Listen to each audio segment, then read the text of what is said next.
हिंदुस्तान हमेशा से शिक्षा का दीप जलाता रहा।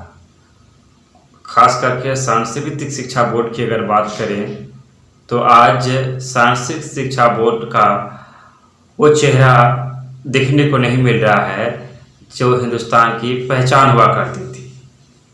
एक ज़माना था जब देश और विदेश से संस्कृति की शिक्षा लेने के लिए लोग हिंदुस्तान आते थे। उन्हीं में से एक संस्कृत स्कूल जो कि बरेली, उत्तर प्रदेश के बरेली ज़िला में एक गांव है, दुल्हनिया बाजार प्रखंड अंतर्गत धाना के राधे कृष्णा ठाकुर बाड़ी प्रांगण में स्थित श्री निम्बार्क कृष्णा माधवन संस्कृत विद्यालय की स्थापना 1901 में हुई थी। बताया जाता है कि इस विद्यालय में 1901 से लेकर 1984 तक इसमें पढ़ाई होती थी और काफ़ी दूर दराज से छात्र आते थे और वो शिक्षा दीक्षा हासिल करते थे। 1970 के बाद ही इस विद्यालय की जो शाख है वो कमज़ोर हो चुकी थी। आज ये विद्यालय खंडर के रूप में तब्दील हो चुका है। एक ज़माना था जब यहाँ की मिसालें दी जाती थी।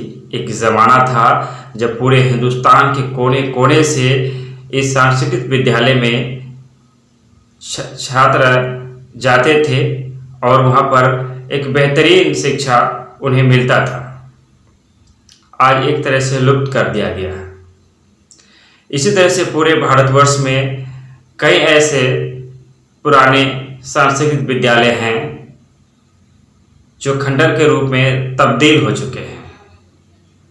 आज आपको हम सिर्फ इस एक विद्यालय का चर्चा कर हम इस बात पर जोर देना चाहते हैं कि सरकार को ये चाहिए कि वो विद्यालय जो कभी हमारी पहचान हुआ करती थी, वो विद्यालय जो कभी हिंदुस्तान की साख हुआ करती थी, वो विद्यालय जहाँ से कभी छात्रों को ज्ञान का भंडार मिलता था।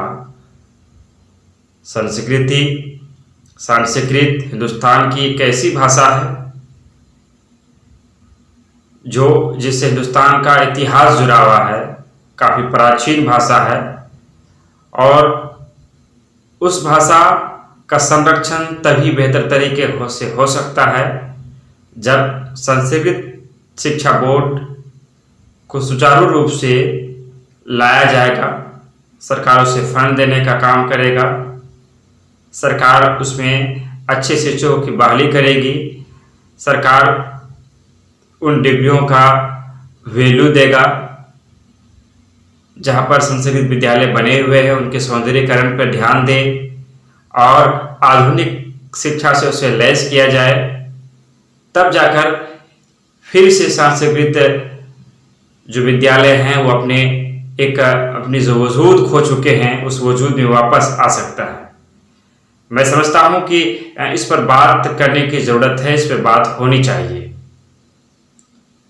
आज लगभग पूरे बिहार में की अगर बात करें तो 650 से भी अधिक सांस्कृतिक विद्यालय हैं और 300 ऐसे विद्यालय हैं जो प्रारूप जिनका तैयार है, जो प्रस्तावित है सरकार के पास, लेकिन उसे मंजूरी अभी नहीं दिया गया है।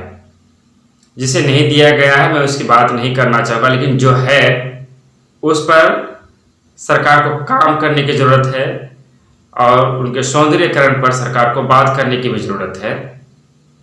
संस्कृत विद्यालयों को एक ऐसी रूप दिया जाए जिससे वो भी अपने वजूद पर आए और हिंदुस्तान का जो इतिहास से जुड़ा हुआ है संस्कृत विद्यालय, मैं समझता हूँ कि अगर इस पर काम किया जाए तो ये अच्छी चीज़ रहेगी। अगर आपको लगता है कि हम जो मांग कर रहे हैं, जो बात बोल रहे हैं, ये सही है तो आपको हमारी मांग का समर्थन करना होगा और आप भी सोशल मीडिया को में एक आवाज़ बुलंद करें कि सांस्कृतिक विद्यालयों की रूपरेखा को सरकार ठीक करे।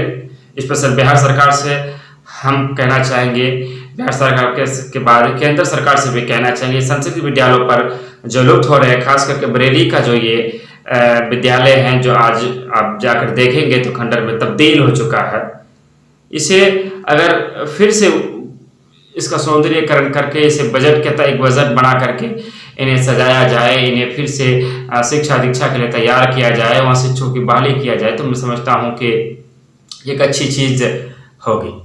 संस्कृत शिक्षा बोर्ड के बारे से जुड़ी हुई अगर आपके पास कोई जानकारी है तो आप कमेंट में वो जानकारियाँ दे सकते हैं, ताकि हमारे जो व्यूअर्स हैं, जो जानकारियाँ हम उन्हें नहीं दे पा रहे हैं, वो आपके वजह से, आपके कारण उन्हें वो जानकारियाँ मिल सकता है और मुझे भी जानकारियाँ मिलेगा। तो इसलिए जब तक हम अपनी शिक्षा का आदान प्रदान नहीं करेंगे, जब तक हम अपनी बातों का एक दूसरे से शेयर नहीं करेंगे, तब तक दूसरे को जानकारी नहीं प्राप्त हो सकता है। मिशन सक्सेस बिहार में आज इतना ही, फिर कल मिलेंगे, आएंगे हम आपके बीच। तब तक धन्यवाद, शुक्रिया।